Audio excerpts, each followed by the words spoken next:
zredukuj przebarwienia i popraw wygląd skóry z czystym hialuronem i witaminą C. Nivea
Hello. Hello, Polyphonica. How are you? I am going to go over the news. Okay, we're gonna talk a little bit about our plan as we are trying to grow this beautiful channel. Hello, Vightingale. So we have recently done the split into 3 channels. One is Lucy Haze, that is the main channel. Well, the main channel. There's no main channel anymore, but whatever. We have Lucy Haze for gaming, art, and slop, which I have already found some slop to do later today. So don't worry, I've already found our content for a channel, gaming channel that we'll do later. Hello, Stachu. We'll probably do some art later on that channel, so look forward to that. If you like drawing and art, if you like slop, also look forward to that. Our sloppy, half-assed segment of Asmongold suing somebody has received 1,400 views, which for my channel is pretty big. So that's interesting. And also, I have received a lot of anger, even though I have not even criticized Asmongold in that segment. But you know what? People just see a video with Asmongold and they assume, I guess, that he's going to be criticized. So his fan base preemptively just decided to shit on me. But hey, black screen? No, I've not put on anything on screen yet. Might as well make myself full screen. Here you go. So yeah, we're going to do politics now. We're going to be talking about the Russian attack on a civilian train near Kharkiv. This is a very interesting story because it has not been talked about much, but what caught my attention is the possibility that that attack might have been guided by the Starlink satellite. Yes, Elon Musk's Starlink might have been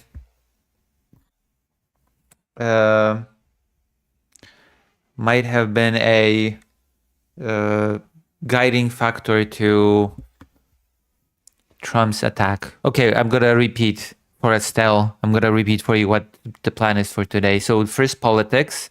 So I'm going over the topics that we're gonna talk about today. We're going to be talking about a little bit about how Starlink is used for attacks on civilian infrastructure. Starlink. We're probably going to be talking about ICE and how Trump is a psychopath, which should not surprise anybody at this point. We're going to be talking about Moldova again, because that seems to be a topic that my Moldova video on Lucy Haze channel before I made the split receives a lot of views and genuine how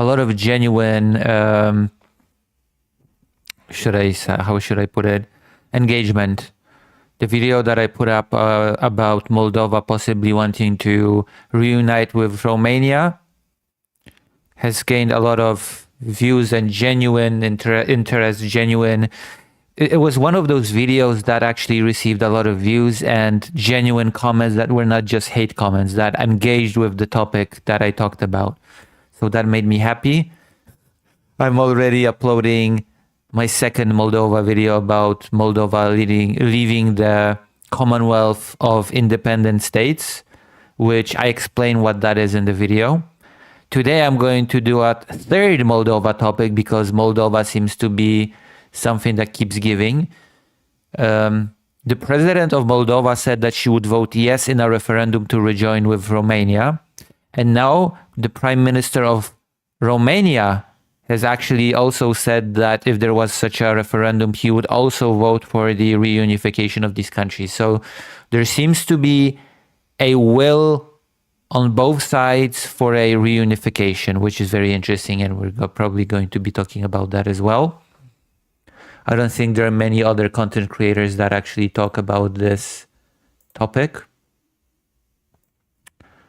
we are going to, and we're just going to go through news in general. I am still thinking about how to go about doing the news.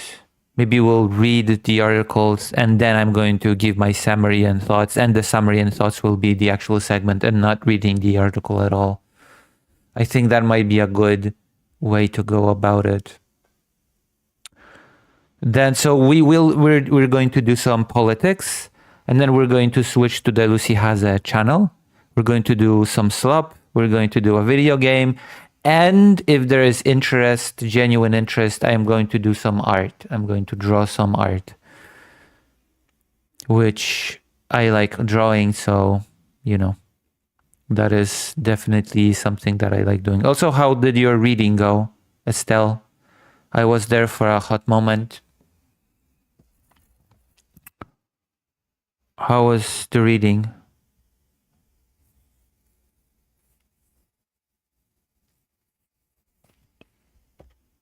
It was all right. That's good. So things have become a bit, yeah. Well, it is tiring to read out loud. So things have become a bit busy with us having 3 channels. And of course, I've just recently uploaded a new interview. And just today, I've uploaded a short that is a promotion for the interview. So consider giving that a watch, considering giving that some love, and leave a comment. It would be nice if you'd watch the interview itself and also gave it some love. Okay, so any questions about what we're planning to do tonight? Any thoughts? Hold on, let me see if anybody has.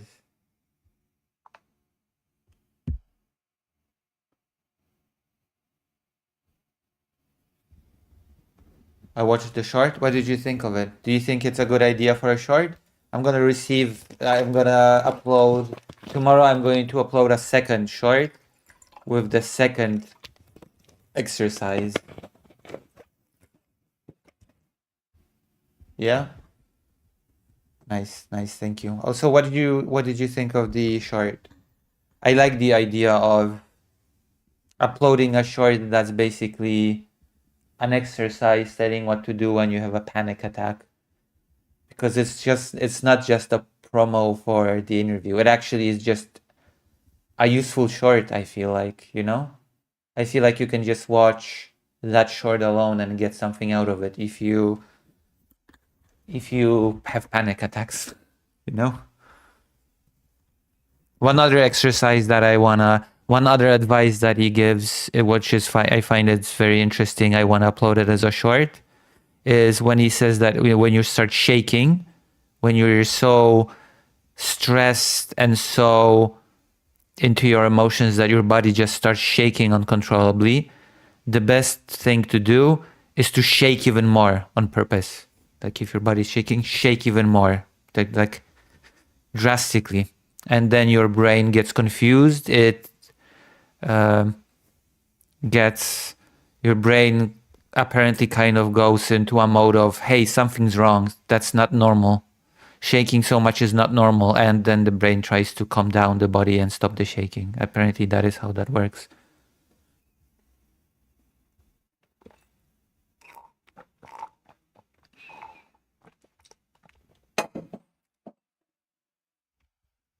So that is something. And of course, just so it's clear, those things are not something that this boy has just, created on his own, that this boy has just decided one day, oh, I'm going to do this, or I'm going to shake more. That is something that he actually took from therapy with a professional, of a psychologist. Like he is describing what he has learned in therapy. So, It's not just some homebrew. I decided to do this and I'm gonna share it and do this, you know? He has worked with an organization called the Voices of Children, and that organization I'm gonna say it sounds clumsy, but that organization organizes free mental health for children that cannot afford it. There are many children in this war whose families cannot afford therapy. They just don't have the money, especially since apparently children's mental health care is more expensive than for adults. And this NGO offers free mental health assistance for families that just cannot afford it.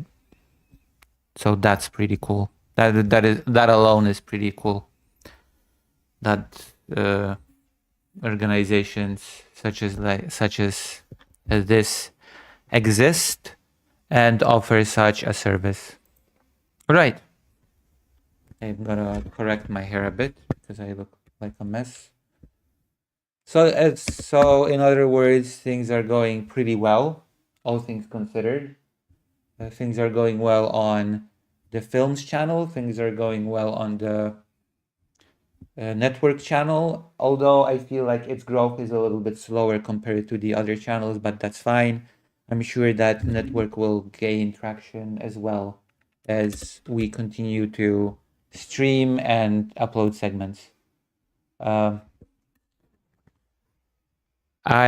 am the most confident. I'm actually most confident about the films channel. I'm confident that those interviews and more complex videos that I will publish have value, and that sooner or later they will find an audience that's a growing audience.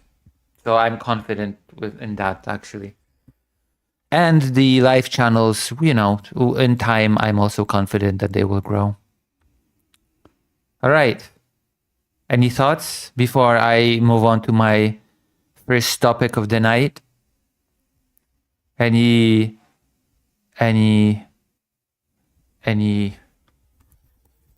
you know?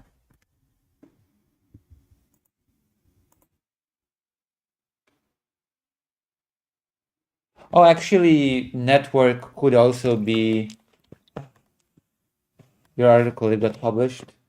I only have one article published so far. I've got one article published.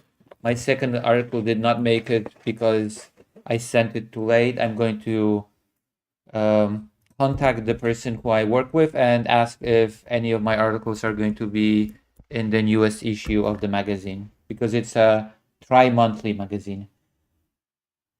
Actually, network could also be a thing where we could be doing live readings of books and stuff like that. I feel like this is the channel where we could be doing that. Because this is like the serious channel. This is the channel where I want to keep all the serious content on, and all the not super serious content I want to keep on that Rusi has a channel. Does that make sense? I want to do a very clear separation between serious content, unserious content, and then pre-made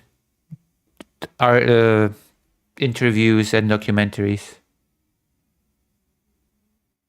Yeah.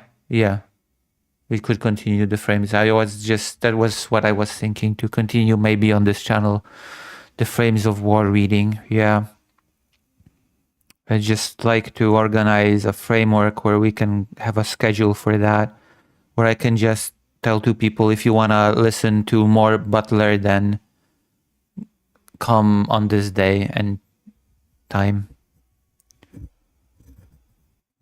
I want to maybe actually I'm still thinking about the format. Maybe we could actually even have a group of people, like we could read it, you know, the format could be that we would read it, right?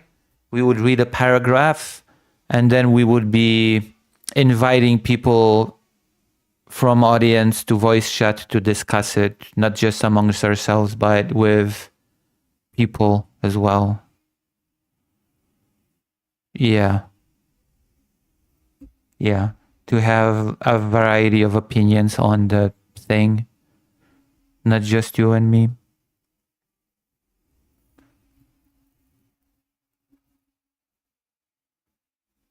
Could actually help to have somebody that even read the book already and has a grasp on it. I guess we could do an announcement about that. That's kind of like that. That's an idea that just popped into my head right now. So, it needs refinement, but it feels like a good idea for this channel. Feels like we could, especially since it does cover war-related topics a lot. Okay, speaking of which, our first topic of tonight is a war-related topic. It is a topic about, it is a war-related topic, and it's also a capitalism-related topic, interestingly enough. Capitalism always reigns supreme, it seems. React. One moment. I have to ask. I'll be right back. I have to ask something.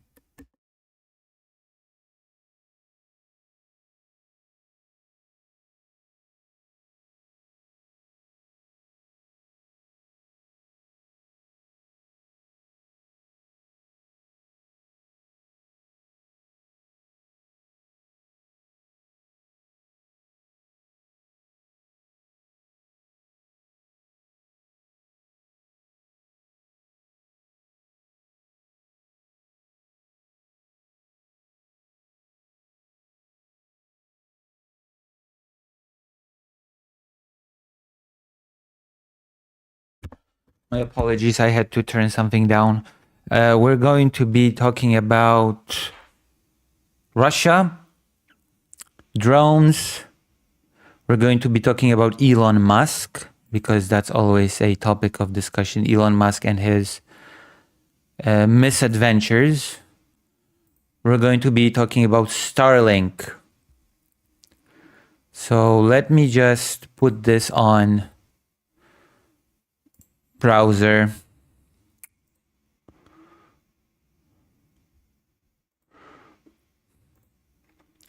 So I've learned yesterday that Russia is once again struck a civilian target. Not surprising. That at this point I am not surprised in the slightest. A civilian train, a passenger train, was hit by Russian drones. 3 of them apparently. There were 291 passengers on board.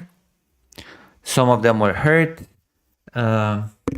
And I wasn't really planning talking about this. There's a very inherent hypocrisy in the fact that Vladimir Putin has been invited to a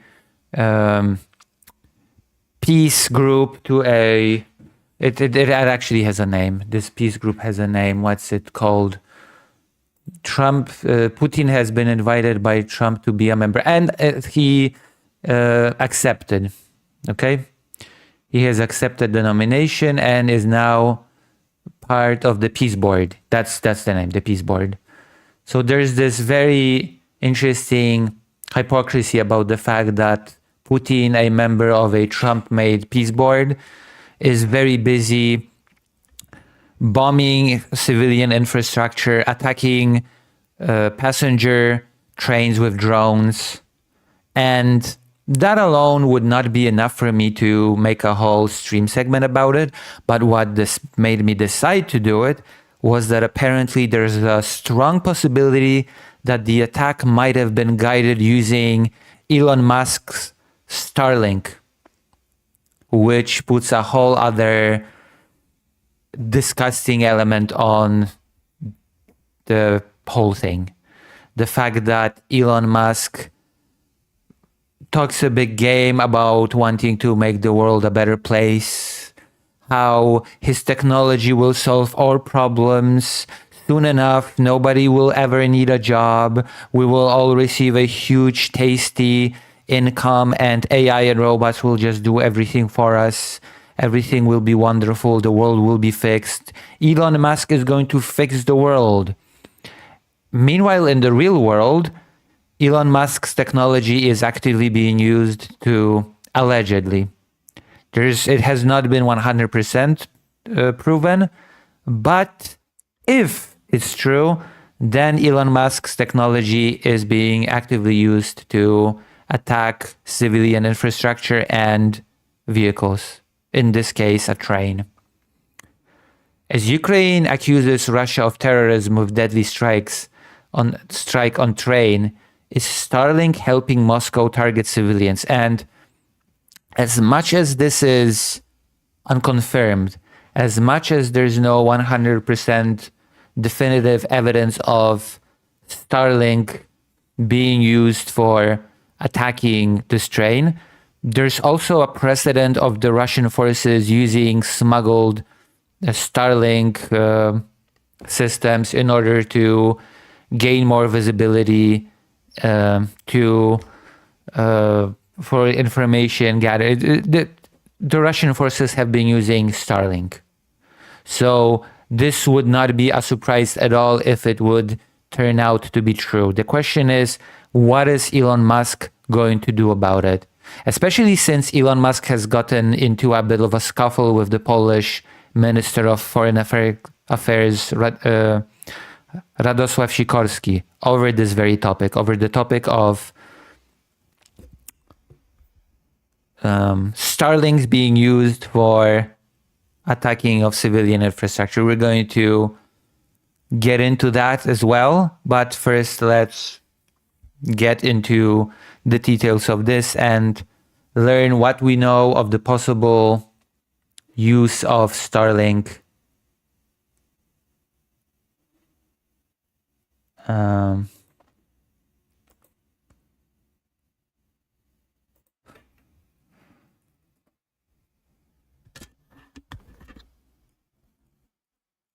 satellites.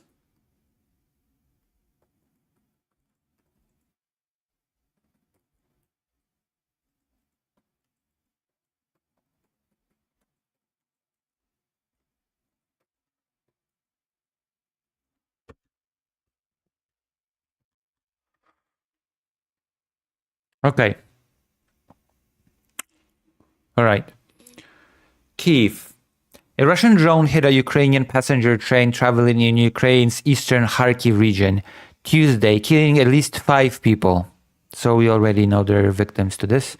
According to the Kharkiv Regional Prosecutor's Office, in any country, a drone strike on a civilian train would be regarded in the same way, purely as an act of terrorism, President Volodymyr Zelensky said in a social media post, which interestingly enough is...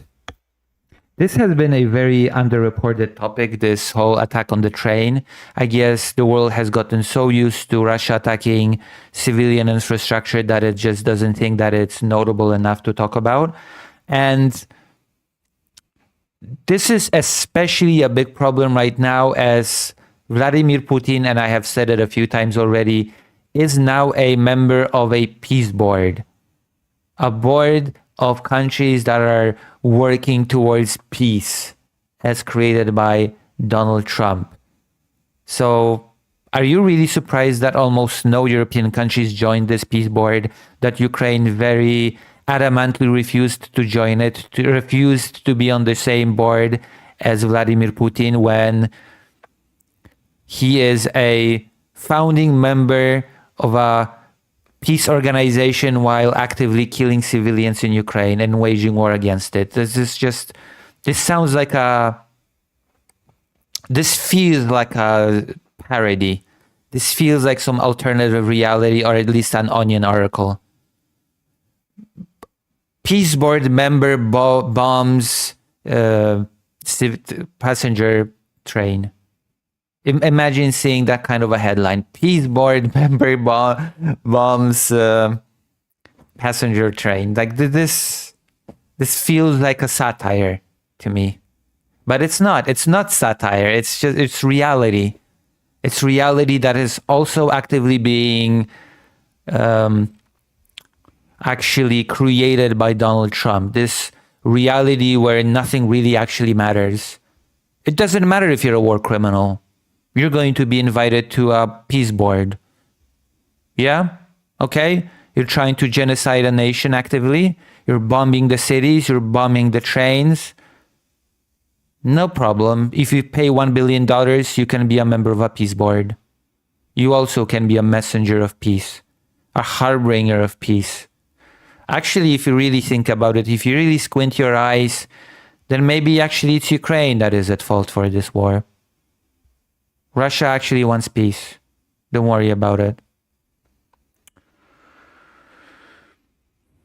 Ukrainian Deputy Prime Minister Alexei Kuleba said in a social media post that according to preliminary information, the attack involved 3 Iranian-made Shahed attack drones, which hit the engine and 1 passenger car, causing a fire.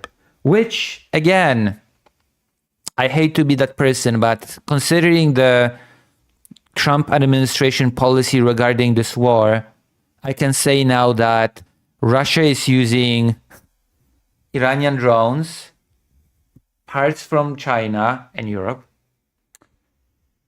missiles and artillery from North Korea, and soldiers from North Korea, and now Starlink from the United States.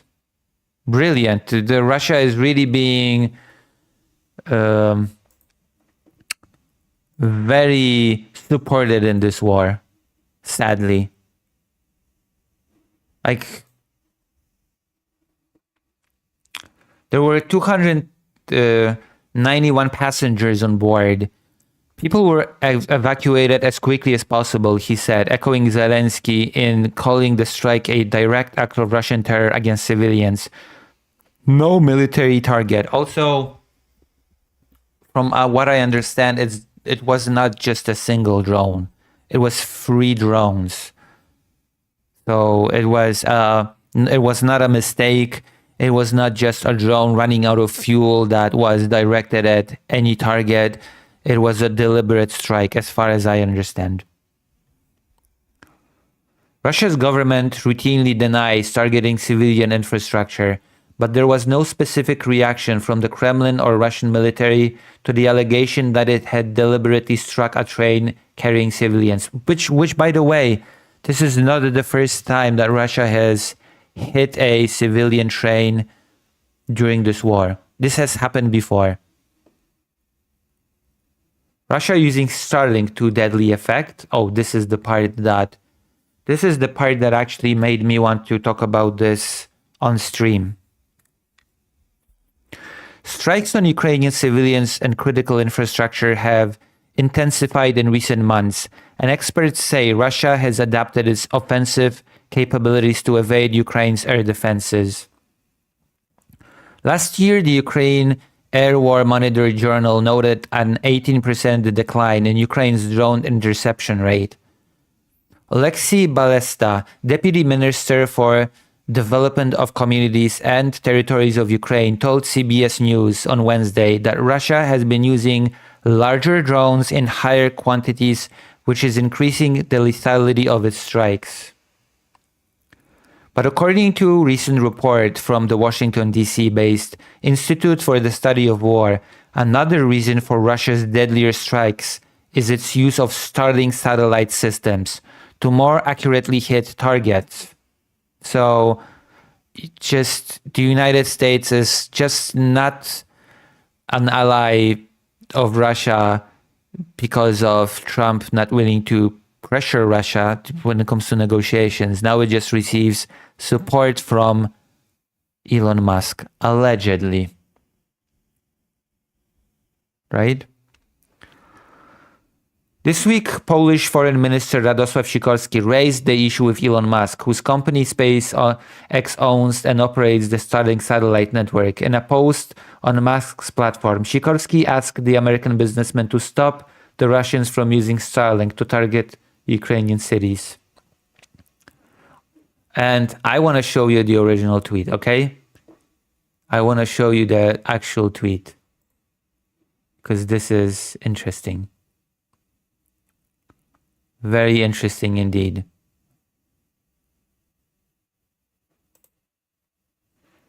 Radosław Sikorski, hey big man, at Elon Musk. Why don't you stop the Russians from using Starlinks to target Ukrainian cities? Making money on war crimes may damage your brand. And Elon Musk replies, this drooling imbecile does not even realize that Starlink is the backbone of Ukraine military communications, which does not address what the Polish Minister of Foreign Affairs has said at all. Does it matter if Russians use Starlink, if Ukraine uses it as well? Does it matter if I make money on Russians using Starlink, if it's the backbone of Ukraine military communications? What kind of a response is that? But, you know, who cares? Business is business. Business is business, and capitalism forever, I guess. Right?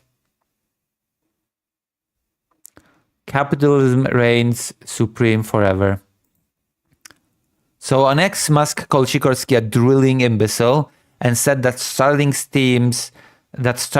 terms of service do not allow for offensive military use, as it is a civilian commercial system. Musk also highlighted Ukraine's use of the Starlink system for military communications. Two Ukrainian defense analysts have said the train may have been hit by Shaheeds, a favorite weapon of Russia amid its ongoing full-scale invasion equipped with SpaceX technology. Russia has started using Starlink on other drones, and now is using it on Shaheeds as well. Analyst Olena Kryzanivska told CBS News on Wednesday. The attack yesterday was not surprising at all. It was expected. Serhiy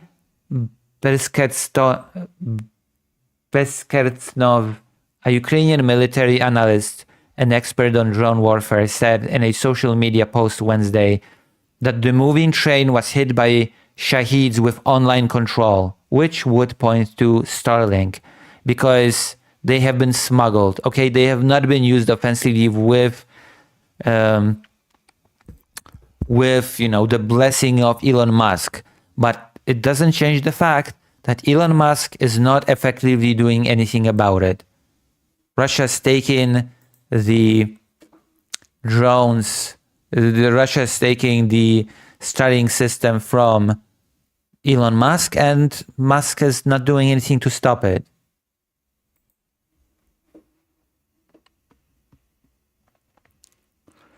It was not the locomotive, but the center of the train, Beskertsnov noted in his post, accusing the Russian drone's pilot of attacking a passenger car intentionally and consciously, and specifically questioning whether Starlink may have been used.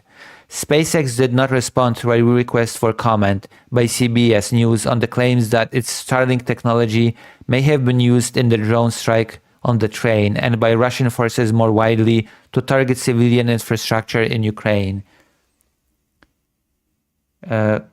Kryzanivska said trains make easy targets for precision-guided Russian weapons. The territory of Ukraine is not targeted evenly with air defense systems and mobile fire units, Kryzanivska said. That there is no protocol in place for what to do when there is a Shahed drone approaching a train. What can the crew do? Should they stop the train or continue moving? At least 11 people were killed and dozens wounded in strikes across Ukraine overnight on Tuesday, which involved 165 Russian-launched drones, including the ones that hit the train in the Kharkiv region, according to Ukraine's Air Force. So it still remains to be seen. Well, I don't think we're going to be able to 100% learn if the train was attacked via using the Starlink system. But there's certainly things that you can take out of this story that tells us a lot about what's going on and the mindset of the people involved. One is, of course, the fact that Russia, a member of, once again, a peace board created by Donald Trump, is actively waging war against Ukraine, actively targeting civilians, causing as much damage and suffering to people as possible. And the fact that this has been so underreported also tells me a lot about state of affairs and how things are being treated when it comes to this topic and when it comes to not trying to get on the bad side of things. And there's also the topic of Starlink. There's also the topic of SpaceX not being able to stop the Russian forces from utilizing their systems for offensive maneuvers, which has been a thing even before this. We already know, it has been confirmed that the Russian military has been using Starlinks. And so far, Elon Musk has not been able to completely stop it. I'm not even sure if he has been successful in even partially stopping it. Which is why, again, there's been a new spat between the Polish Minister of Foreign Affairs and Elon Musk on this subject. It's very, very disappointing how much support Russia is getting in this war. It is very disappointing that peace is becoming a joke word. It is very saddening that farcical peace boards are being created in order to facilitate good relations with the countries, even if they're war criminals. But again, Donald Trump does not really care about peace. Donald Trump does not really care about stability. Donald Trump cares about power. Donald Trump cares about business. And first and foremost, Donald Trump cares about himself. Donald Trump cares about the number one guy. And who's the number one guy? Donald Trump is the number one guy. Okay? Donald Trump does not care about anybody else. There's a very telling video that showcases just how much Donald Trump cares only about number one. You know about the recent shooting, right? About the recent ICE shooting. Do you know what Trump's opinion on that shooting is? I'm going to tell you. I'm going to tell you what... Well, we're going to hear it from Trump's mouth, what his opinion on Alex Pretty assassination is. And it's as ridiculous and as shocking as you might expect from Donald Trump. Listen. It's pretty unusual, but nobody knows when they saw the gun, how they saw the gun, everything else. Nobody knows, even though we have video footage from several different angles. We literally have video footage from different angles showing when the gun was taken, how it was taken, how the victim was thrown to the ground after being gassed. We know all this. To go live and say we don't have information when this event has been extensively filmed. In fact, as far as I know, new footage has now been unearthed. New footage has surfaced from the shooting. Right? New footage has surfaced now, giving us even more angles, giving us even more information about what happened. And Trump just blatantly comes out and says, yeah, we don't actually know. We don't know what happened. We don't know what happened to the gun. How they saw the gun, everything. How they saw the gun, how they took the gun. Yes, we do. We have evidence of it, filmed by several people. Yes. Bottom line, it was terrible. Both of them were terrible. The other was terrible too. Oh, see, it was terrible. What a tragedy. But because I've watched this clip, he says that the first shooting was worse, that the first shooting upsets him more. And just try to guess why he thinks that the first shooting was worse, the woman in the car, why he thinks that the first shooting was worse. Why is Trump more upset by the first shooting? I'm gonna show you. And when I say that Trump is a psychopath, I mean it, okay? I mean it sincerely, because only a psychopath could give such reasoning when it comes to why he thinks that the execution of a person by a federal officer is horrible. Listen to this. And I'm not sure about his parents, but I know her parents were big Trump fans. Makes me feel bad anyway. But I mean, I guess you could say even worse. They were tremendous Trump people, Trump fans. And, you know, the daughter was, she was, I don't know if you could say radicalized, maybe not. I don't know. But I hate to see it. I hate to see that. Yeah, the first shooting was much worse because, you know what? The parents of the victim, you know, they're big Trump fans. They're big MAGA people. So, you know, it's very, very sad that the daughter of Trump fans was shot. You know, it's a very horrible event. And she was radicalized. And that's why she was shot, right?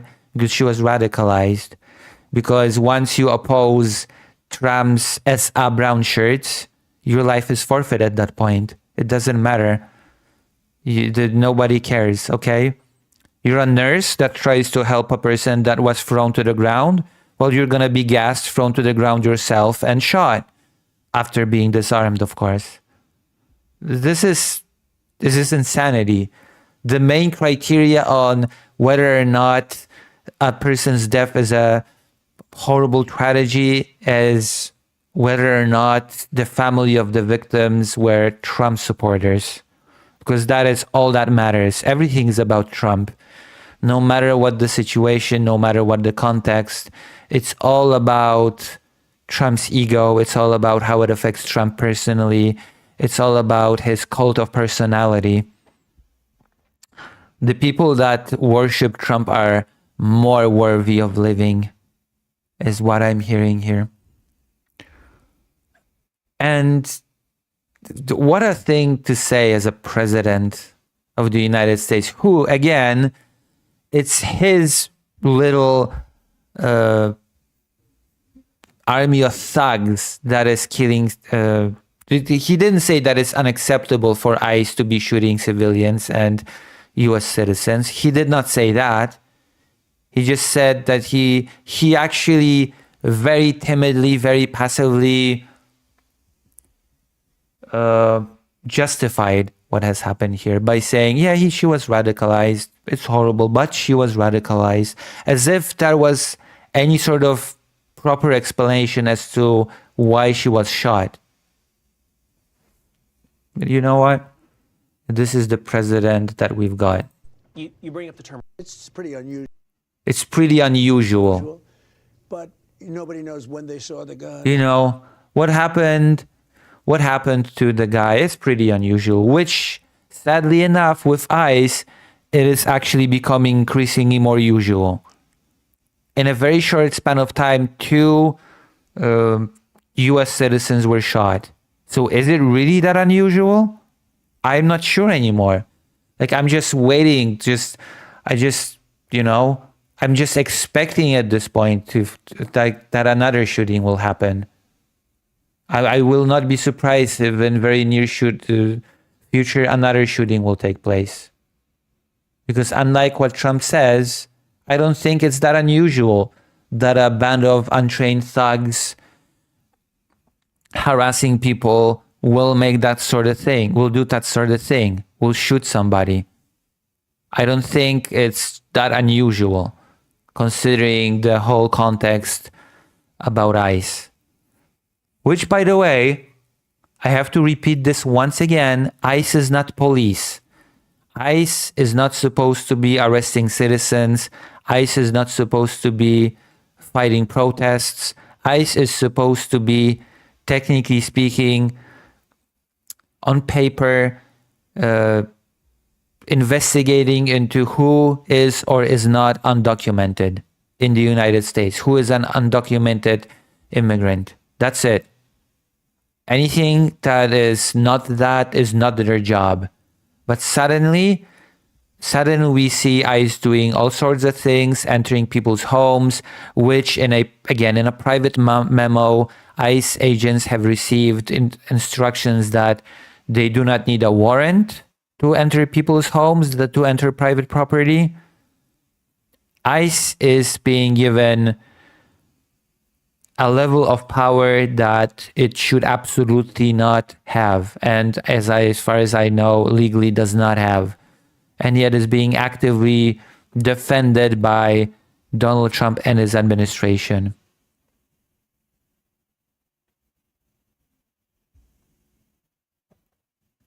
So, yeah.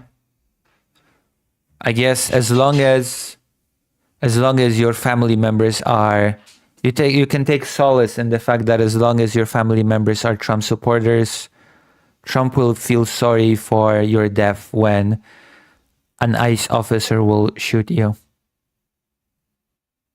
Maybe, does that make you feel any better? Is that a consolation of any sort? I'm not sure if it should be, but it is what it is. It is what it is. Any thoughts on the subject? I just wanted to show this because it's just insanity. Okay? Pure insanity. In my opinion, at least. It's crazy. Yeah, I think it's so sad that my little MAGA hats have lost a daughter.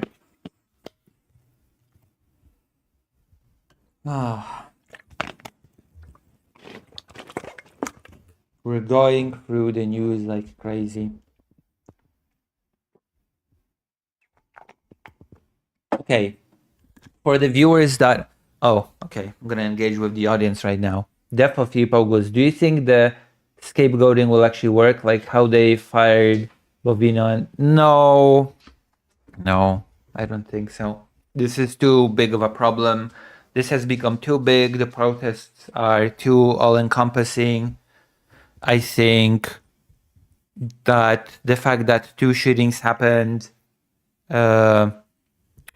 very shortly between each other, no, I don't think so.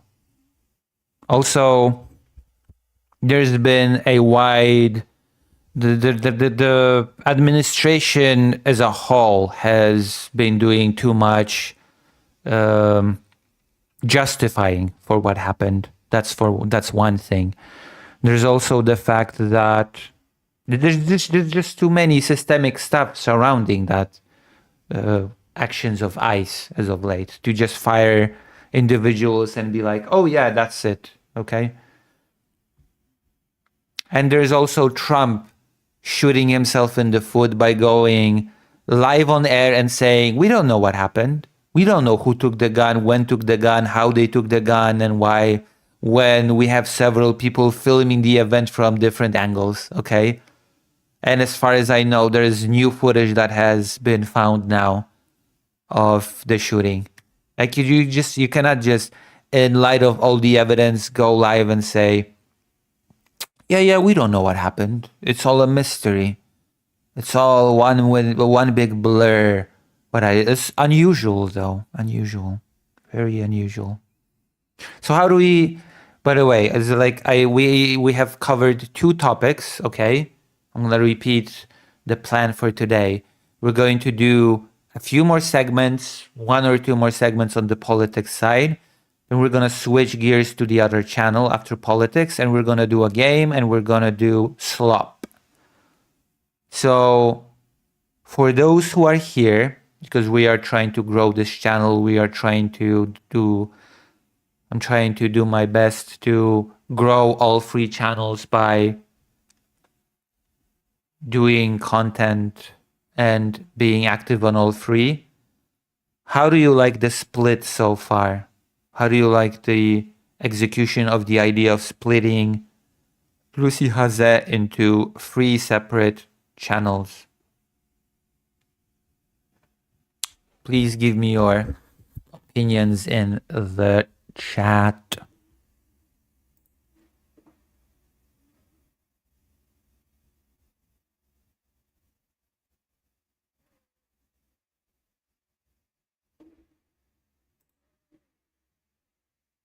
I think it's a good idea, says Polyphonic.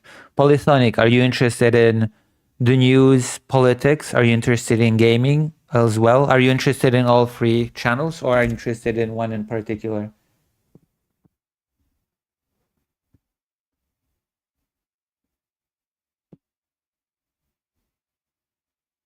Yeah, rating from Lucy to Lucy is interesting. It's a vibe, okay? We're going to be rating from Lucy to Lucy as well today. And then we're going to be rating from the other Lucy to somewhere else. Also, please remember that on films, we have released a second interview. The second interview is up. You can watch it on Lucy Haze Films. And I've also released a short of a little exercise on how to deal with a panic attack when it happens. So that's nice, isn't it? We have 43 subscribers on Lucy Haze Films as of right now. And how many do we have on Lucy Haze Network? Let's see.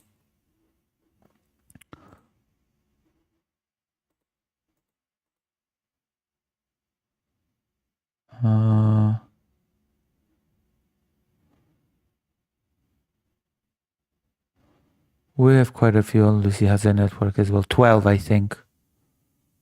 So Lucy Haze Network is growing a little bit slower than the other two, but that's fine. I believe that this will... I believe the split. I believe that it will create...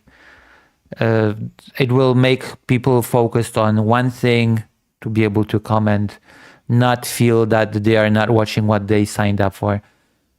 Polyphonia says, I'm mostly interested in news than slop content. Unfortunately, I can't visually engage with the channel much, so I can't personally enjoy the games and art. Ah, okay. Well, I have to be more entertaining with my voice then. That's another thing that I can actually work on when it comes to, you know, to delivery. The split is one thing, but I'm also working on the delivery itself. Because my Polish...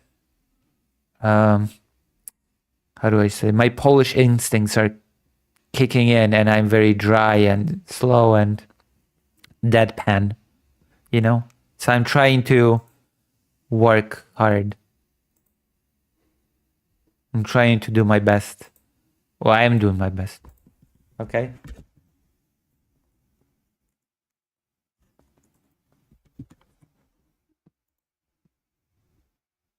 Hey, you have some banger performances? I do? That's good.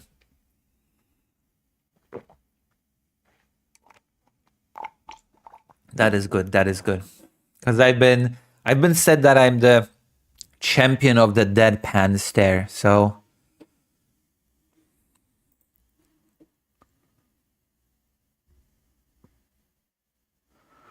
Musk called Polish Foreign Minister Sikorski a drooling imbecile. Oh, there you go. Marco Rubio.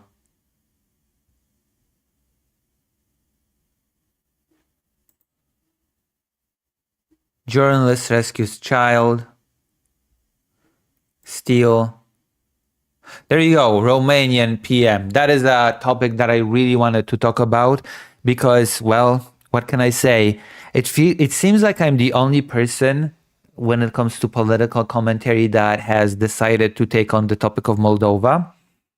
I actually did not expect much of that topic. It is very weird because I have no clue how to predict which of the videos that I produce will do well. I have no clue how to predict which of the news segments that I produce will do well and which will not. Sometimes I think, okay, this is a topic. This will do well 100%. I'm sure of it. This will get some views. And it doesn't. It gets a few views and that's it. Then I talk about Moldova possibly rejoining Romania. And I think to myself, well, that feels like a little bit of a niche topic. I actually don't think it'll get much views. I think I don't think it'll get much traction at all. And then suddenly it does. It does get a lot of views and genuine, real engagement in the comments of people giving their real opinions on whether or not Moldova and Romania should reunite, which surprised me quite a lot. So on last stream, that was on the Lucy Haze channel before I did the split. That video did well. So I'm uploading a second segment on Moldova, which is going to be about Moldova leaving the Commonwealth of the Independent States, which is an organization, which is a Soviet Union, European Union, if you will. That is a very big simplification, but it is a economic alliance of the former Soviet states, and to some extent a military one. Ukraine was one of the founding members, actually, of the Commonwealth of Independent States, and now Moldova is moving actively towards leaving that alliance.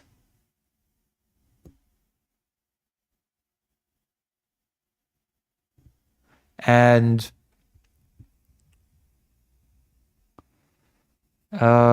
now, because the president, that was the video that did well. The president of Moldova said that if there was a referendum regarding the reunification of Moldova and Romania, she would vote yes.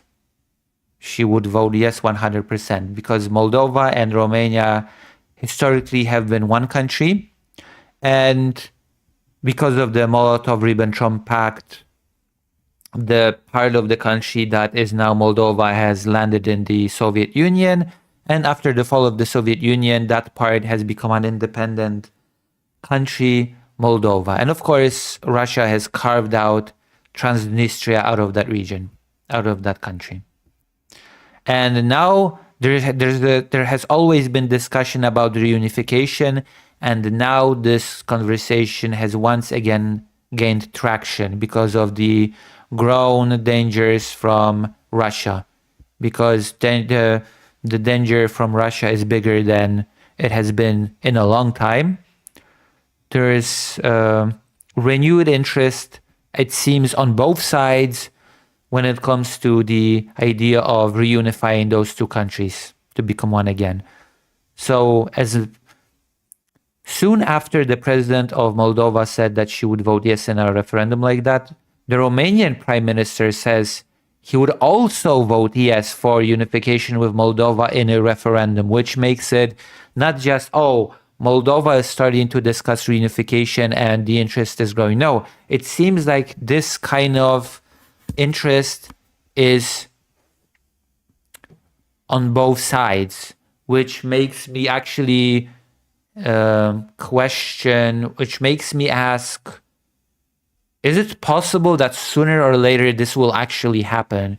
Because as much as this is just talk right now, as much as this is just two high-level politicians floating the idea that if there was a referendum, they would vote yes, according to some polls, this also has a lot of tractions with the citizens of Moldova, at least. Depending on the type of polling you make, you apparently see up to 50% of Moldovan citizens being in favor of such a reunification. And it would make sense definitely from the security standpoint. It does. It seems, at least with the Romanian prime minister. I don't know of any polls among the citizens of Romania itself, but the fact that the Romanian prime minister openly said that he would vote yes for unification is, in my mind, a pretty big deal, because on a political level, it shows interest on both sides. I'm pretty sure that this article will mention some numbers when it comes to polls among Romanians. So let's see. The Romanian Prime Minister Ilie Boloyan said on Tuesday that he would vote in favor of unifying Romania with neighboring Moldova if the issue were ever put to a referendum. Boloyan made the comments in an interview with French radio station RFI after being asked about recent statements from Maia Sandu, the Moldovan president. Sandu, who leads Moldova's pro-European government in Chisinau, said in a podcast earlier this month that she would support reunification if the question reached voters. And also there is this very aggressive rhetoric from Russia about this topic, that Moldova is trying to take over, Romania is trying to take over Moldova, is that Moldova is actually already preparing for a reunification by changing the name of the language from Moldovan to Romanian, etc., etc. Asked about Sandu's position, Boloyan said her remarks were in line with her record saying since taking office. He said her statement only confirms the attitude she has had all these years since she has been the president of the Republic of Moldova. It is an attitude of confirmation of what she has done in this position, doing everything possible for Moldova to develop, to be a safe country, a European country. Yes, because as we know, if Moldova would actually reunify with Romania, with that would come joining alliances that it's not a part of right now. It would come with certain security guarantees that Moldova does not have right now.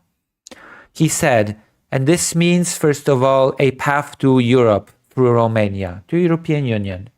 It would mean that Moldova would find itself in the European Union basically overnight. Just bam, right? When asked how he would vote in a referendum held in Romania on unification, Boloyan replied, in the circumstances in which the issue of such a referendum would arise in our country, I would vote yes. And this is interesting because this has been a topic when it comes to Ukraine as well, at some point early in the invasion. There was a topic of Poland and Ukraine possibly joining to create a single country that would have a totally different name, a totally new capital, and that it would mean that Ukraine, without any hustle, would just be in the European Union overnight. Romania, a member of the European Union and NATO, is one of Moldova's strongest supporters as the former Soviet Republic seeks closer ties with the West. And again, this would be a fast track to security for Moldova. And there is a very real increasing security risk to Moldova when it comes to the Russian Federation. Many have speculated that Moldova would be next after Ukraine. Moldova, a country of around 2.4 million people located between Romania and Ukraine, has faced sustained pressure from Russia, including disinformation and attempts to influence elections. You have Moldova. Sandu also for unification. Sandu's comments earlier this month drew wider attention. She told the podcast The Rest is Politics, if we have a referendum, I would vote for the unification with Romania. She added that it was becoming increasingly difficult for a small state like Moldova to survive as a democracy, as a sovereign country, and of course, to resist Russia. Moldova was part of Romania from 1918 until 1940, when it was annexed by the Soviet Union. It declared independence in 1991 after the collapse of the USSR. In 2024, Moldovans narrowly backed joining the EU with 50.4% voting in favor of membership in a referendum that authorities said was affected by Russian interference. Sandu won re-election and a parallel presidential vote with around 55%, defeating a pro-Russian candidate. Because Russia always meddles in the elections of the countries that it considers to be in the Russian sphere of influence. Despite expressing her personal support for unification. Sandu has said that the idea does not currently enjoy majority backing at home. Surveys show roughly 2/3 of Moldovans oppose unifications, although support is traditionally higher in Romania. So it seems like there is actually traction for this idea in Romania itself that is bigger. I have heard many different accounts. I have seen different varied polls as to how the Moldovan people are opinionated when it comes to the rejoining with Romania. And we have to remember that as pressure from Russia continues, as the Russian aggression, hybrid warfare, as it's being redefined by the United States as a manageable threat, as the United States is planning to move troops away from Romania, we have to take into consideration that the opinions in Moldova when it comes to reunification might change still, since the ever-looming threat of Russia is only growing bigger as time goes on, it seems.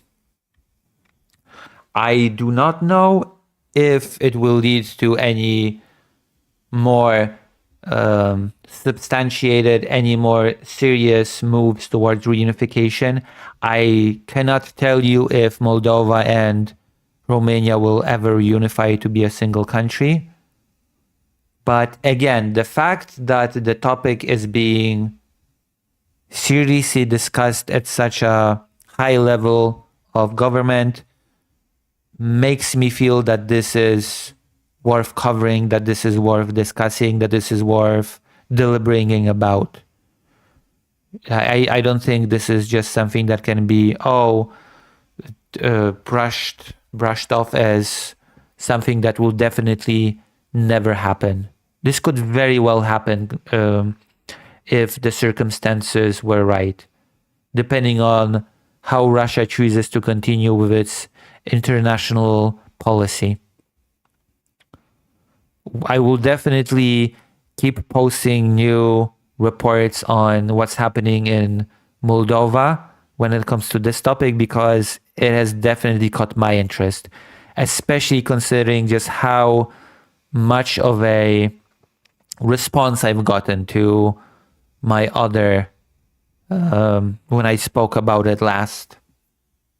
The reaction was very interesting.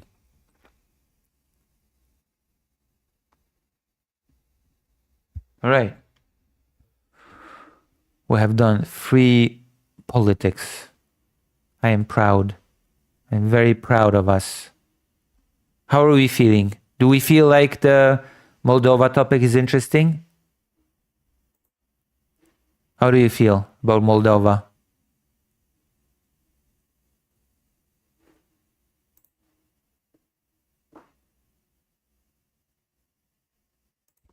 Yeah.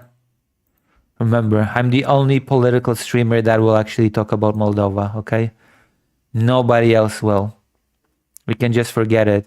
Also, the Asmongold video from the other channel has gotten 1,437 views.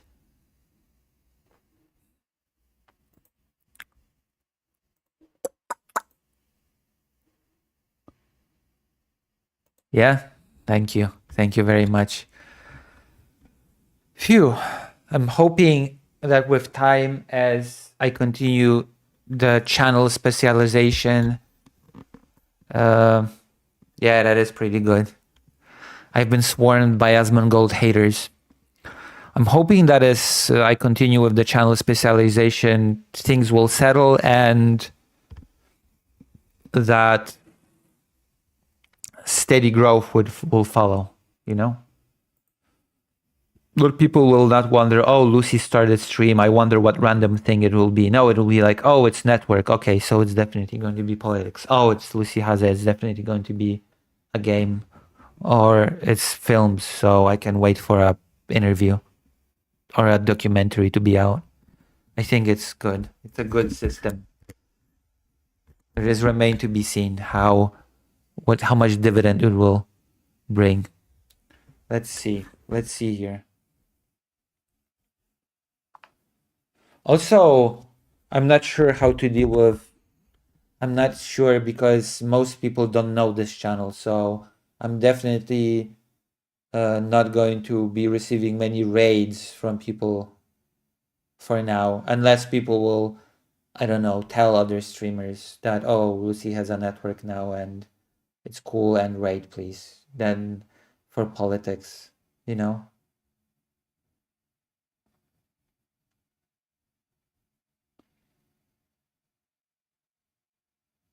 Does that make sense?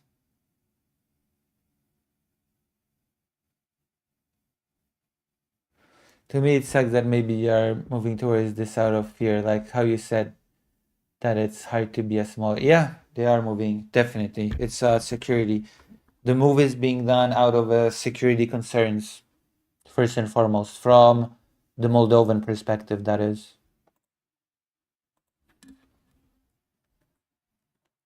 Uh,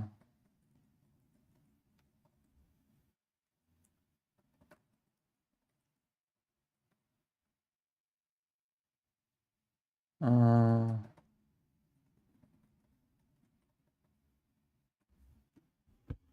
yeah. I'm talking to Fake Alec Cal Parker, my editor. I have a cool editor named Fake Alec Cal Parker. Did you know that?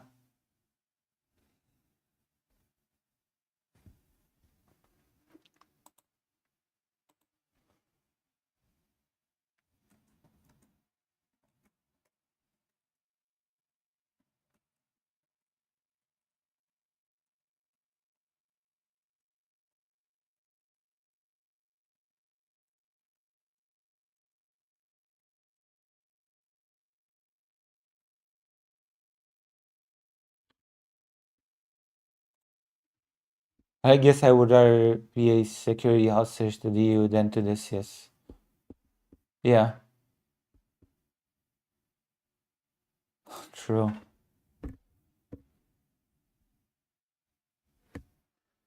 The Commonwealth of Independent States. I mean, Moldova is leaving that, whether or not it will reunite with Romania. It is leaving the Commonwealth of Independent States, no matter what.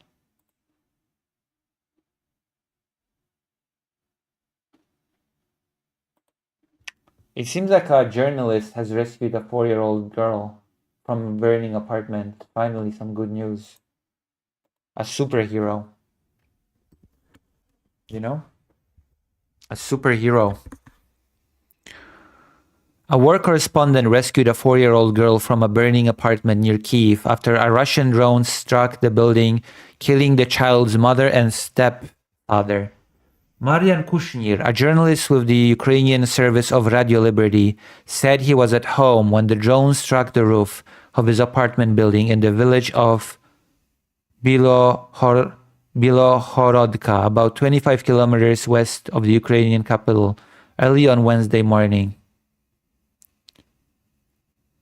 Seeing the flames, Kushnir ran upstairs to locate the point of the impact and saw the door to his neighbor's apartment where the drone hit open. I saw a child lying on the sofa, wrapped in a blanket, crying, screaming, calling for her mother, he told Radio Liberty. He carried the girl out of the burning building, handed her over to a neighbor, and ran back inside to see if anyone else in the apartment needed help. I thought that maybe people there would still be alive, but the fire had already spread too far. The girl's mother and stepfather were killed in the strike, according to Radio Liberty, while 4 other victims were treated by medics at the scene. I would like to remind you that Russia is now a part of a peace board created by Donald Trump, which is supposed to be a group of countries that are supposed to be securing peace and working towards peace around the world. The buy-in to that peace board was $1 billion. When I took the girl out, she started crying and shaking uncontrollably, and then she hugged me. That really hurt, Kushnir said. In 10 years of war, I have never experienced anything like I did holding that 4-year-old child in my arms, listening to her cry, and knowing her mother was dead. The rescued girl has since been placed in the care of her father and older brother. The latest attack came just a day after a Russian drone strike on a passenger train in the northeast of Ukraine killed 5 people. An assault President Volodymyr Zelensky condemned as an act of terrorism. And I would remind you, because we have done this segment just today, that there is a non-small probability that the strike on the train has been assisted by Elon Musk's Starlink system. Moscow continues to deny targeting civilians in its war against Kyiv, which is approaching its 4th anniversary. When I was in Ukraine, just my recent trip to Ukraine, I have interviewed victims in Kyiv of a missile strike of a civilian block. All the people that were in the block at that time, 13 people were killed by that missile. They were divided by 2 walls. It didn't matter. A lot of them died. A common theme was people trying to run back into the burning building to get their pets. In some cases, it did not work. Their pets died. There were a lot of sad stories of refugees that escaped from eastern territories that were the most attacked throughout the entire conflict. People from places like Mariupol escaped to Kyiv thinking that it would be safe, only to be killed by a missile. A 17-year-old girl lived in that block. She started to rebuild her life. I think she wanted to go to school. I think she was going to school. She lived in an apartment in Kyiv. Again, she ran away from eastern territories of Ukraine, and she was one of the victims of that missile strike. 5 children, if I remember correctly, were killed in that missile strike. And that is the reality of the conflict, that Russia is deliberately attacking civilian infrastructure. And it seems like through the guidance of SpaceX satellites.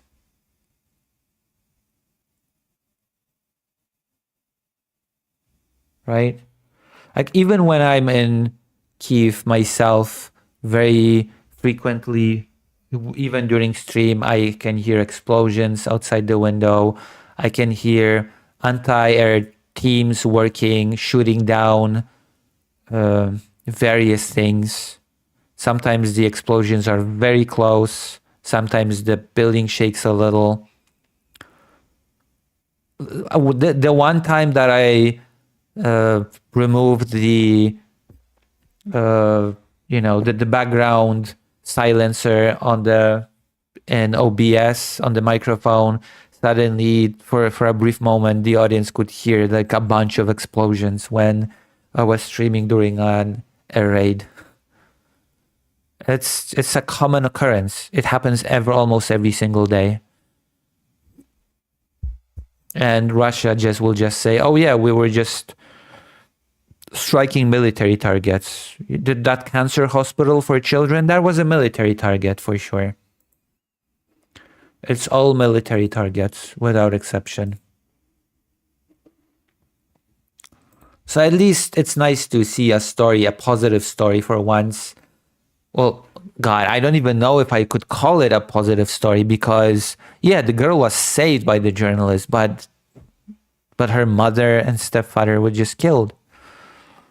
So, again, this should be talked about all the time, how Russia targets civilian infrastructure. As I'm going to be going back to Ukraine, I am trying to do fundraising to go back to Ukraine very soon. This is where you can go and throw your support, because I want to do a bigger documentary on children that were directly affected by such attacks, by bombs, drones, and mines. I've already done an interview with a small child and her mother. A drone hit the apartment above them, and the fire spread to their apartment, and nobody died. Even the cat survived, even though they took the kids out. They were trying to go back for the cat, but the fire was so big that they could not go back into the apartment. But the cat sort of hid somewhere and avoided the fire and is okay. But the children were not completely fine. The children were severely burned. And if I remember correctly, the girl that I interviewed had about 2 or 3 surgeries because her arm was severely burned, her face was burned. So that's at least one interview that I have conducted with a family that was directly affected by such an attack that like this one, that the journalist rescued a 4-year-old girl from a fire, because there a lot of the times a missile or a drone will hit a building and fire from that attack will spread to the other apartments, and people will not be hurt directly from the missile, directly from the drone, but will be hurt by the fire. So that is what I'm going to attempt to continue. All right.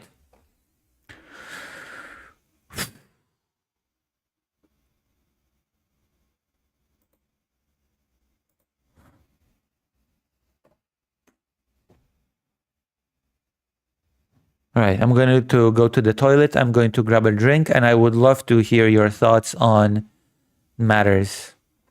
Okay? I would love to hear your thoughts.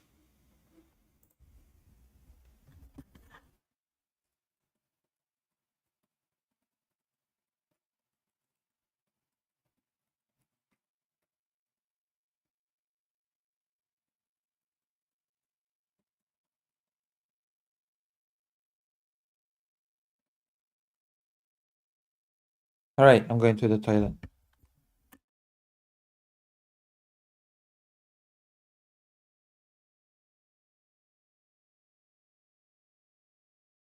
Thank you. Thank you for watching. Thank you for being here.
I'm returned. I have returned.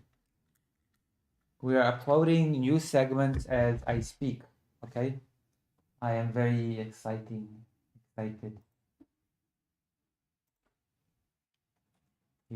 I'm writing to fake Alec Cal Parker. Uh,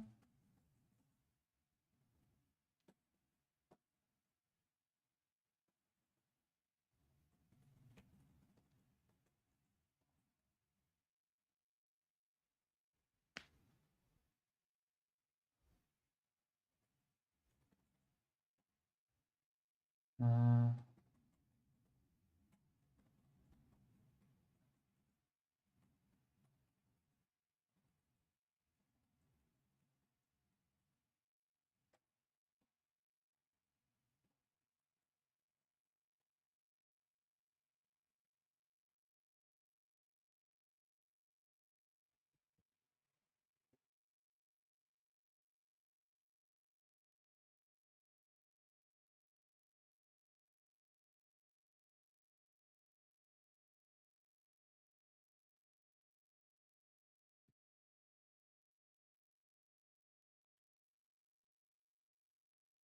okay.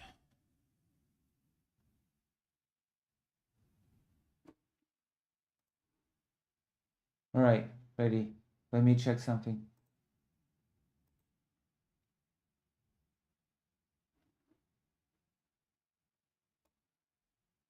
Mm,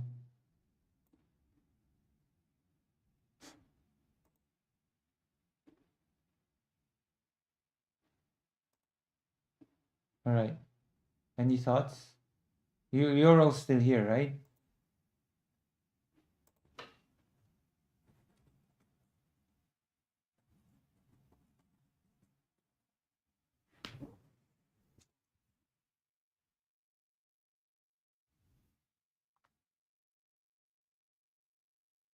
Um,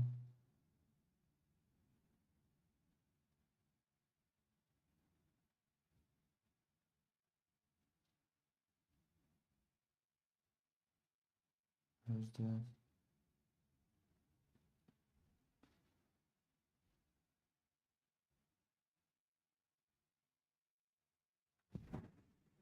Mm,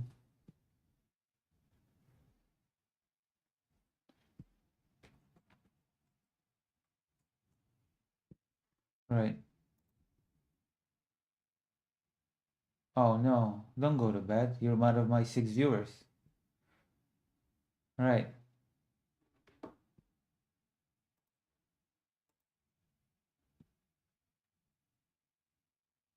Let me see.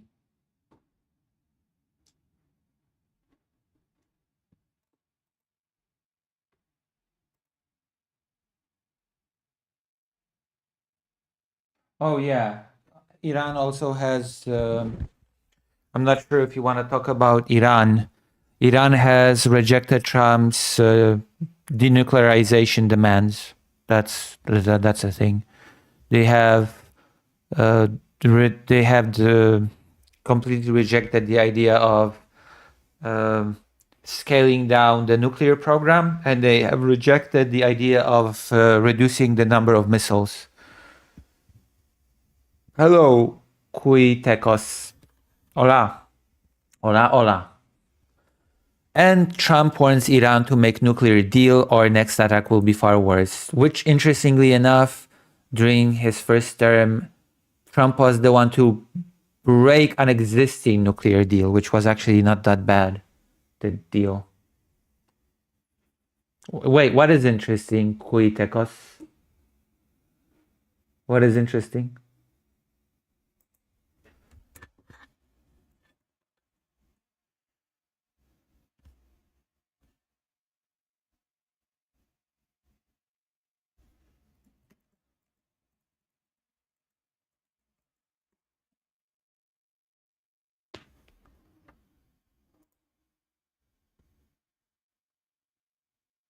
Yeah. If attacked, Iran says it will fight back as never before, because Trump has warned that if Trump does not make the nuclear deal, the next attack will be far worse. which is blackmail. That's not that's not really deal making, is it? Oh, accept my deal or I will bomb the shit out of you. That's basically what is being said here. That's a threat. Okay, that's not negotiation. That's not business. That's not the art of the deal. That's bullying, basically. Trump cites U.S. strike last June as warning to Iran. Anti-government protests in Iran worsen U.S.-Iran tensions. Washington, January 28th. U.S. President Donald Trump urged Iran on Wednesday to come to the table and make a deal on nuclear weapons or the next U.S. attack would be far worse. Again, there was a nuclear deal. There was a nuclear deal, but Trump just nuked it. It's just ridiculous. He nuked it because it was not his deal. Something ego-driven, I bet. It was not a rational decision for him to break that existing deal between the US and Iran.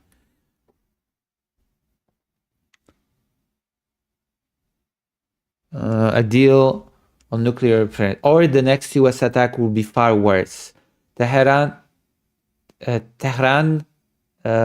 responded with a threat to strike back against the United States, Israel, and those who support them. Kuitekos says, this seems like a potential flashpoint for conflict if they send in the Navy, as that could possibly be countered by Iran, and that's, well, I don't know what would happen then. Hopefully, Iran will quickly come to the table and negotiate a fair and equitable deal. No nuclear weapons. One that is good for all parties. Time is running out. It is truly of the essence, Trump wrote on social media. Well, the problem is that the deal that Trump wants is not no nuclear weapons. That's one thing. What Trump wants is no enrichment of uranium by Iran. And the enrichment of uranium is not just used for nuclear weapons. It is used also for civilian use for nuclear infrastructure, right? It's the deal that Trump wants with Iran goes well beyond just no nuclear weapons. That is the main problem. That is why Iran was, before the attack of the United States, so adamant on not agreeing.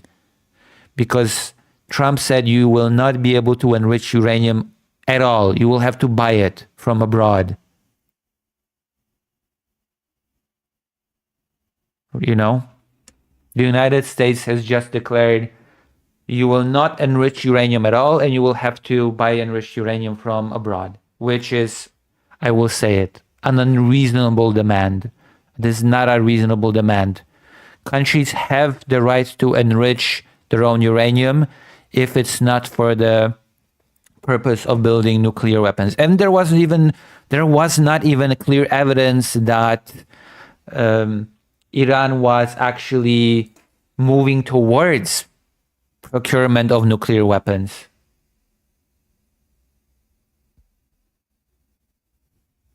There was actually never any clear evidence presented by the United States that was the case. It was just stated by Donald Trump. Amid a buildup of U.S. forces in the Middle East, the Republican president who pulled out of world powers' 2015 nuclear deal with Tehran during his first White House term noted that his last warning to Iran was followed by a military strike in June. The next attack will be far worse. Don't make that happen again, Trump wrote. He repeated that a U.S. armada was heading towards the Islamic Republic. Iran's armed forces ready to respond, Minister. Any military action from the United States will result in Iran targeting the US, Israel, and those who support it. Ali Shamkhani, an advisor to Iran's Supreme Leader Ayatollah Ali Khamenei, said in a post on X on Wednesday. Iranian Foreign Minister Abbas Araki warned on X that Iran's armed forces are prepared with their fingers on the trigger to immediately and powerfully respond to any aggression. At the same time, Araki added, Iran has always welcomed a mutually beneficial, fair, and equitable nuclear deal on equal footing and free from coercion, threats, and intimidation, which is not what's going on right now. Right now, we have threats, intimidation, and coercion. There is just no different way to describe it.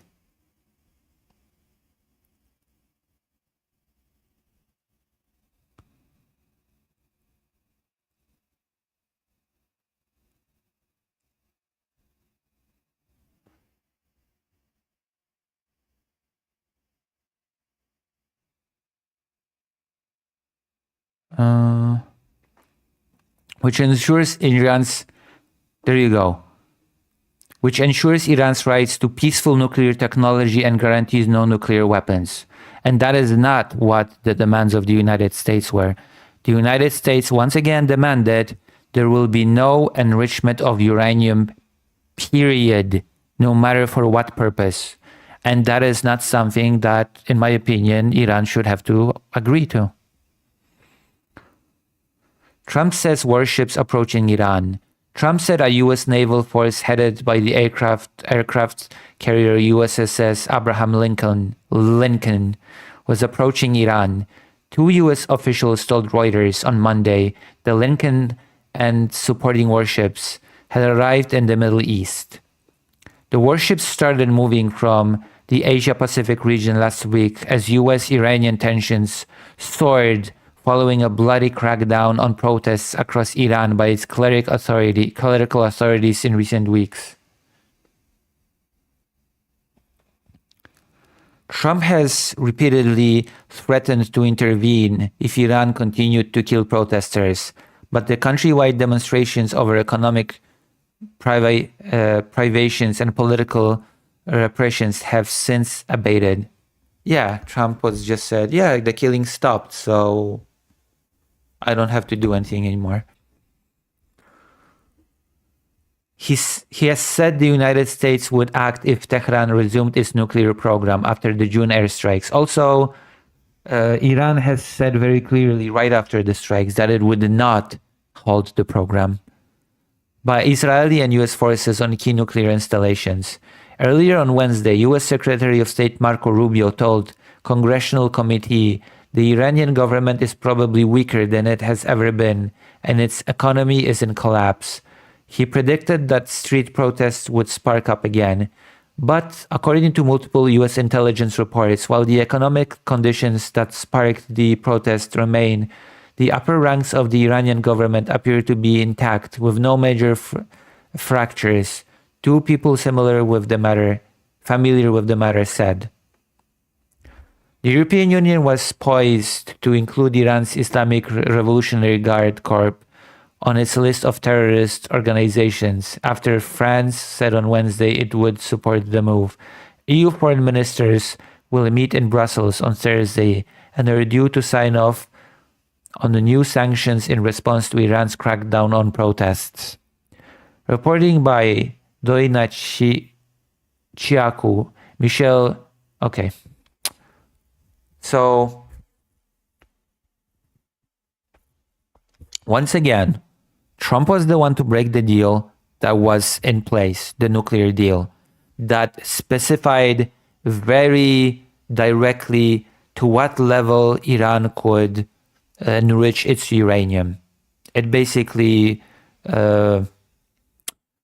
made sure that it would not enrich it because it all depends on what the level of enrichment. There's a certain level of enrichment that is enough for civilian use, and it's usually quite small. And the much bigger level of enrichment is the one needed for nuclear weapons. And there was actually no clear evidence that Iran was moving to that level. So now Trump, just after his recent conquests and success, has moved to threats. If you will not do what I want, then I will attack you again. And this time it will be worse. Like I would, okay, we can look it up now. I'm pretty sure there was not, actually. Was there evidence of Iran enriching uranium to use in nuclear weapons?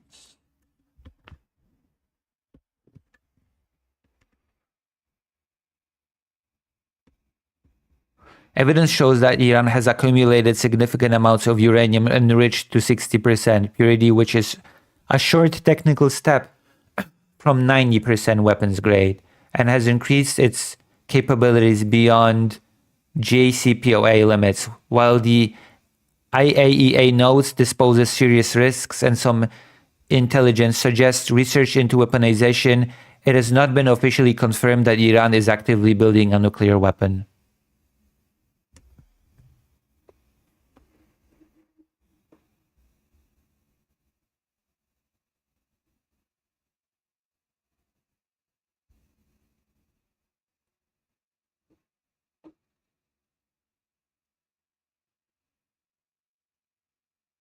And that stockpile was not destroyed, as far as I know, by the way.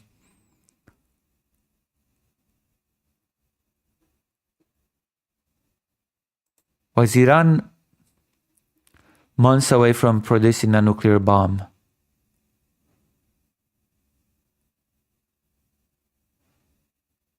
Is there any evidence that Iran had a nuclear weapons program? Netanyahu said Israel struck at the heart of Iran's weaponization program when it targeted Natanz, and that the nuclear scientists it killed were working on the Iranian bomb.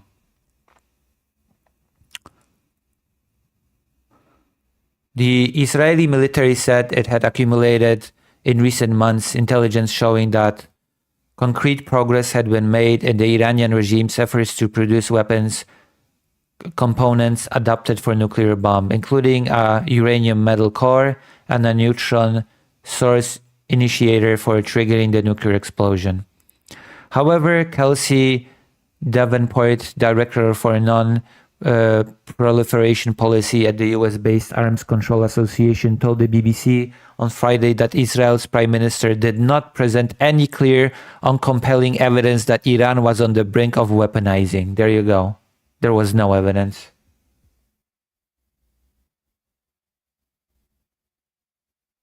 So there's actually no evidence that they were moving towards nuclear weapons.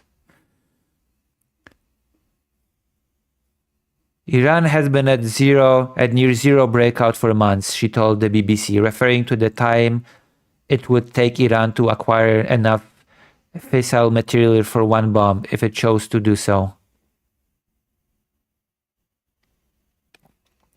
Similarly, the assessment that Iran could develop crude nuclear weapon within a few months is not new.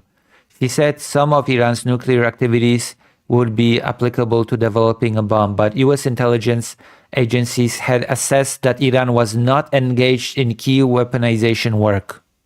There you go. And that's a report by the US intelligence network, by the way. This March, Director of National Intelligence Tulsi Gabbard told Congress that Iran's stockpile of enriched uranium was at its highest levels and unprecedented for a state without nuclear weapons.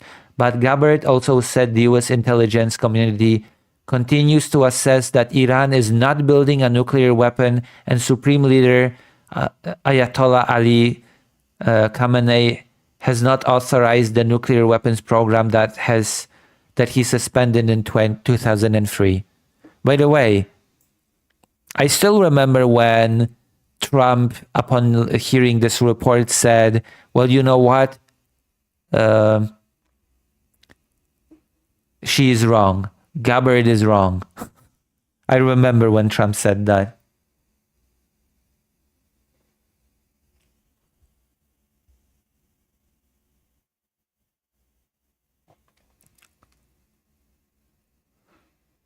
If Netanyahu was purely motivated by Iran's proliferation risk, Israel would likely have shared that intelligence with the United States, and the initial attack would likely have targeted all of Iran's key nuclear facilities, Ms. Davenport added.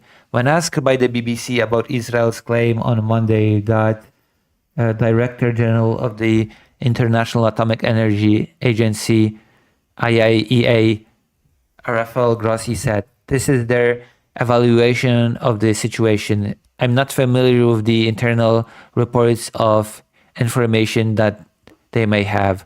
I'm not even going to go into the whole irony of Israel crying about Iran going nuclear when Israel did just that, just kind of secretly went nuclear." However, he noted that IAEA's latest quarterly report released in late May warned that Iran had amassed enough uranium enrichment up to 60% purity, a short technical step away from weapons grade, or 90%, to potentially make 9 nuclear bombs. That was a source of legitimate concern, he said. Grossi also said the agency could not provide assurance that the Iranian nuclear program was exclusively peaceful because Iran was not complying with its investigation into man-made uranium particles discovered by inspectors at 3 undeclared nuclear sites. I mean, yeah, that's because Trump ended the nuclear deal where it was very specified the enrichment and etc. that Iran could do. At the same time, we recall that whereas until the early 2000s, there used to be a structured and systematic effort in the direction of a nuclear device, that is not the case now, he added. And it's the mass of facilities. Yeah, there was uranium that has the capacity to go nuclear, but there was no evidence that Iran was actively moving towards a nuclear bomb, which was what Israel stated and which was what Trump stated was the justification for the attack, that Iran was actively moving towards building a bomb. In fact,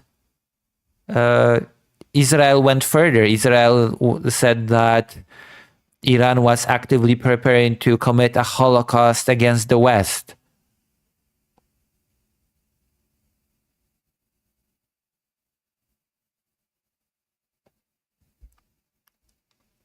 You know?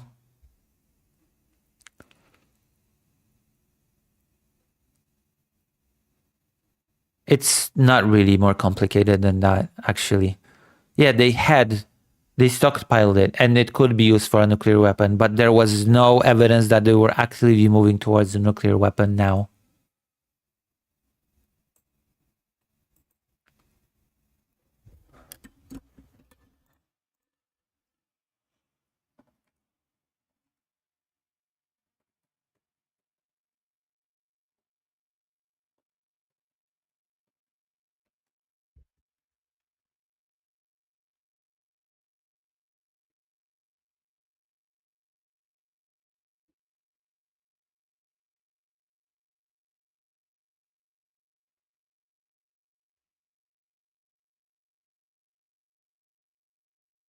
Between 2022 and 2034.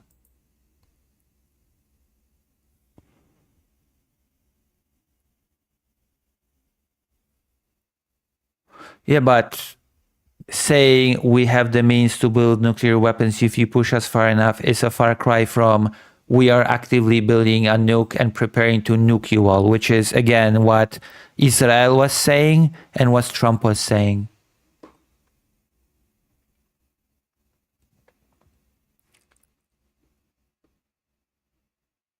Again, Israel said that they were building components actively and they were close to completion.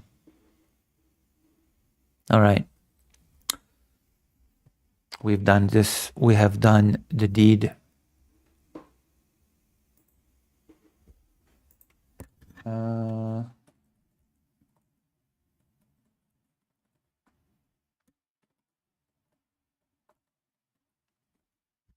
All right, let's do a poll.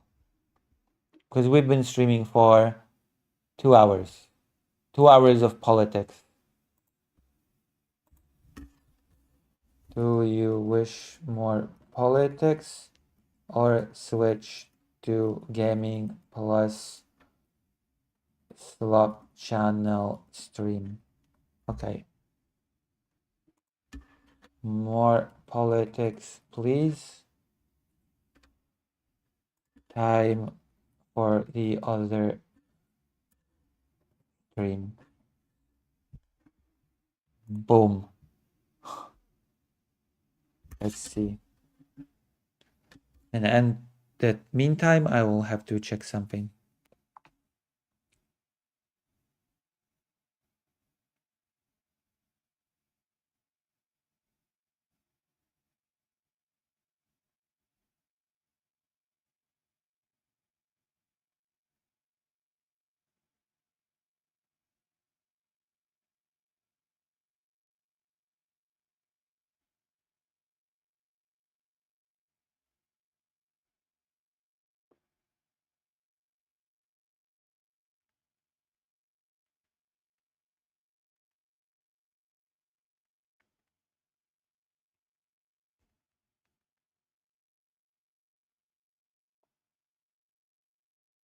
Oh, it's not an iPhone. It's a Motorola. It's a Motorola thing. 2 votes. Okay, time for other stream. All right, let's do this. Oh my gosh. We have a bunch of segments already. We have done our deed. It's not an, it's definitely. Do I look like a person that can afford an iPhone? No, I'm not a person that can.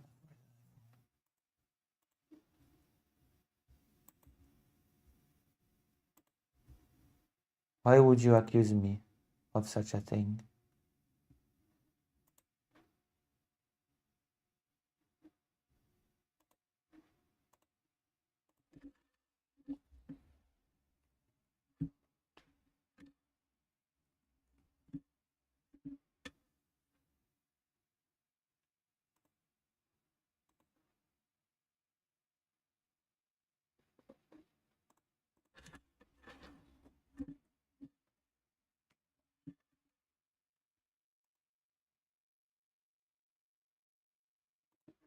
I'm starting the stream and we are going to raid me into me.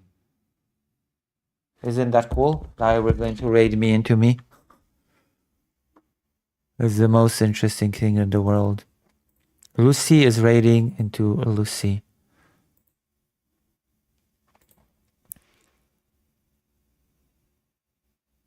I got mine for 60 pounds. So honestly, Android is better. All right, we're raiding into Lucy. Okay, I'm going to raid you into Lucy now. Lucy is a cool person. So give your regards to Lucy from Lucy because Lucy knows what Lucy talks about. Okay, go forth and give Lucy some well-deserved love.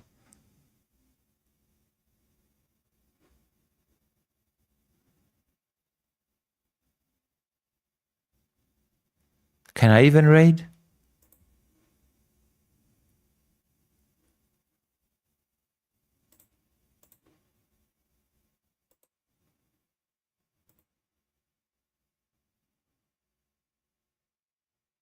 I don't even see the option now for some reason.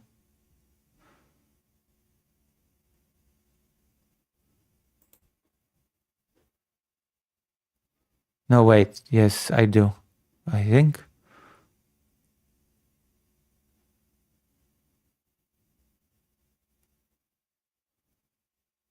I don't think I can raid. Oh no, I think this channel is too small to raid. So go to my... I started the other stream so you can just, you know... I think I need more subscribers on this channel to do that. Okay, I'll see you in a moment. I started the other stream. Bye-bye.